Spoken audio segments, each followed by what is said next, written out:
जब आदमी का भाग्य उसका साथ देता है तो जीवन में सब कुछ वो प्राप्त कर लेता है। वो मिट्टी छूता है तो सोना बन जाता है। लेकिन वहीं अगर भाग्य साथ नहीं देता है तो आदमी जो करता है उसमें उसको असफलता मिलता है। जिंदगी में वो हर चीज के लिए घसीटता है, हर चीज के लिए तड़पता है। उसके जीवन में इतनी प्रॉब्लम होती है कि वो गिन नहीं पाता है। वो मिट्टी छूता है तो राख बन जाती है, सोना छूता है तो मिट्टी बन जाती है। लेकिन भाग्य हर इंसान को मिलता है। ऐसा नहीं होता है कि भाग्य दुनिया में सबको ना मिलता है, मिलता है। और कभी कभी आपके जीवन में आपका भाग्य साथ देता है। जैसे कई बार ऐसा होता है कि कई दिनों से बोझिल सी जिंदगी चल रही होती है और अचानक कहीं जाने का मौका मिल जाए, अचानक किसी का कॉल आ जाए और आप जाए और रात भर पार्टी करें, ये भी तो भाग्य ही है। कई दिन से इंसान रूखा सूखा खा के जिंदगी बिता रहा है और किसी दोस्त ने आपको ले जाके रेस्टोरेंट में लजीज खाना खिला दिया, तो उस दिन जिस दिन आपको किसी ने लजीज खाना खिलाया वो भी तो भाग्य ही था, तभी तो वो आपको लेकर गया। ऐसे ही जीवन के हर क्षेत्र में हम घसीटते रहते हैं, प्रॉब्लम को झेलते रहते हैं। छोटे छोटे मौके पे हमको भाग्य साथ देते रहता है। लेकिन कभी कभी इंसान के जीवन में ऐसा भी समय आता है कि बड़ा भाग्य मिलता है, बहुत ज्यादा बड़ा भाग्य। अब सोचिए ना, अगर 10-15 साल के लिए अगर आपको भाग्य का साथ मिल जाए और कंटिन्यू मिल जाए तो आप जिंदगी में कहां से कहां चले जाएंगे। तो नमस्कार दोस्तों, मेरा नाम है रानू बाबू और जैसा कि आप सभी लोग जानते हैं कि मैं आपके लिए कहानी, कविता और मोटिवेशनल वीडियो लेकर आता हूं। इसी श्रृंखला में आज लेकर आया हूं कि धर्म से ही भाग्य का निर्माण होता है, धर्म से ही भाग्य सक्रिय होता है। तो आइए इस सब्जेक्ट को शुरू करो। इससे पहले आप सभी से रिक्वेस्ट है, please like my video and subscribe my channel. और मेरे दूसरे चैनल रानू बाबू वर्षा के नाम पे उस पे वीडियो आने शुरू हो गए रेगुलर, आप उस पे जाइए और वीडियो देखिए। तो आइए आज के सब्जेक्ट पे लौटते हैं और बात करते हैं धर्म से ही भाग्य सक्रिय होता है। देखिए, मैं आपको सबको बताता हूं कि भाग्य बनता कैसे है। आपके पुण्य कर्म से। पुण्य कर्म आप क्या करते हैं? भलाई करते हैं। भलाई करते हैं लोगों की तो पुण्य बनता है।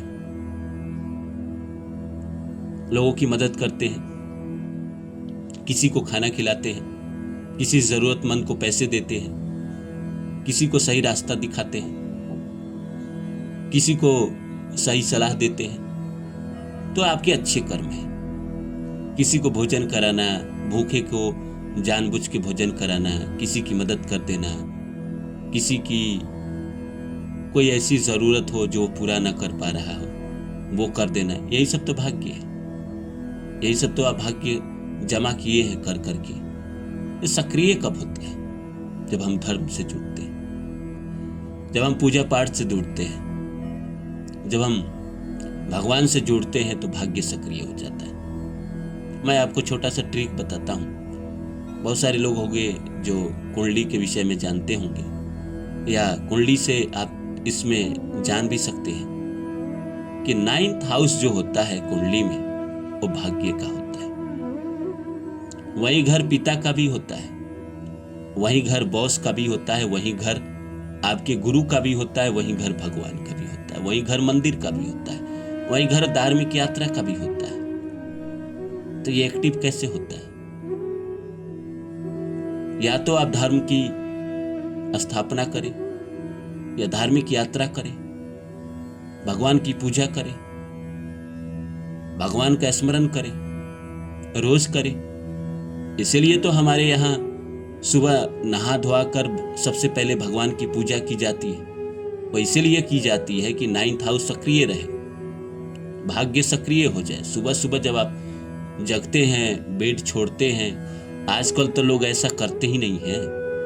आजकल लोगों को लगता है कि सबसे पहले उठो, अपना काम करो, खाना पीना बनाओ, नहाओ खाओ, भगवान को शाम में थोड़ा आरती दिखा दिए, थोड़ा सुबह दिखा दिए, जैसे तैसे कर लेते हैं।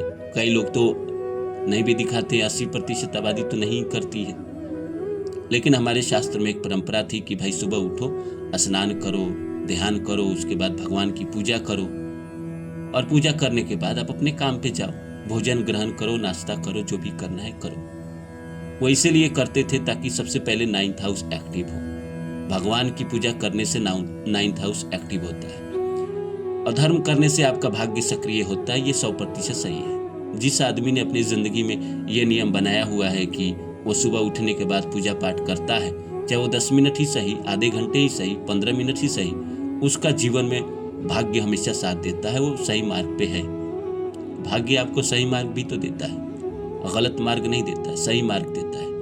और जीवन में सही मार्ग से ही तो आप सब कुछ पा सकते हैं। गलत किए गए कर्म का परिणाम तो गलत ही होता है, आप सब जानते हैं। और जो लोग गलत तरीके से पैसे कमा रहे हैं, उनका 9th हाउस खराब ही तो हो रहा है। एक घर पीछे आता है अष्टम, जो कष्ट का है, पीड़ा का है, और वही 2 नंबर का पैसा का भी है। तो जो लोग गलत तरीके से पैसे कमाते हैं, उनको अगर अचानक पैसे आते हैं तो अचानक जीवन में दुख भी आ जाते हैं, पीड़ा भी आ जाते हैं, कष्ट भी आ जाते हैं, परेशानी भी आ जाते हैं। उनका सब कुछ हासिल किया हुआ खत्म हो जाता है।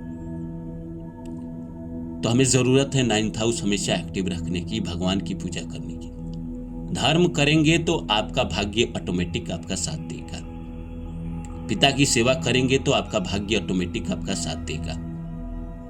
गुरु की सेवा करेंगे, गुरु का आशीर्वाद लेंगे तो आपका भाग्य ऑटोमेटिक आपका साथ देगा। जिसका 9th हाउस अच्छा, उसका बॉस अच्छा, पिता अच्छे, गुरु अच्छा, भगवान उसके ऊपर हमेशा कृपा दृष्टि बनाए रखते हैं। इन सबका सपोर्ट मिलेगा। जिस आदमी को पिता का सपोर्ट मिल गया यानी बचपन अच्छा हो गया, गुरु का सपोर्ट मिल गया यानी पढ़ाई लिखाई अच्छी हो गई, बॉस का सपोर्ट मिल गया यानी नौकरी अच्छी हो गई, बचा क्या जीवन में। और रही बात भगवान की कृपा मिल गई तो ऐसे ही जीवन की नैया पार हो गई। ऐसे ही जीवन में वो सारे दुखों से वंचित है। दुख उसके जीवन में कम आएंगे, और जब दुख इसके जीवन में कम आएंगे तो वैसे ही तरक्की के मार्ग पे है। और 9th हाउस ग्रोथ भी है। जब वो ग्रोथ देने पे आता है, भाग्य जब ग्रोथ देती है तो मल्टीपल ग्रोथ देती है, कई गुना ज्यादा ग्रोथ देती है। तो हम तो आप सभी से एक ही बात कहेंगे कि अगर आप चाहते हैं कि आपके जिंदगी में भी आपका भाग्य हमेशा साथ दे, तो आप भगवान के चरण में तो रहो ही, भगवान की पूजा पाठ करो, सुबह उठो, नहाओ धोआओ, पूजा पाठ करो। अब ये सवाल मत करो कि बहुत लोग पूजा पाठ करते हैं, उनके जीवन में अच्छा नहीं होता। होता है तभी वो करते हैं। कुछ ना कुछ अच्छा होता है। हर मामले में हर किसी का अच्छा नहीं होता है। हो सकता है उसकी मैरिज लाइफ अच्छी चल रही हो, उसके पास पैसों की कमी ना हो। भाग्य अगर खुला है तो कुछ ना कुछ तो मिलेगा। भाग्य के पिटारा से जो मिलेगा वो आपके पास हमेशा रहेगा।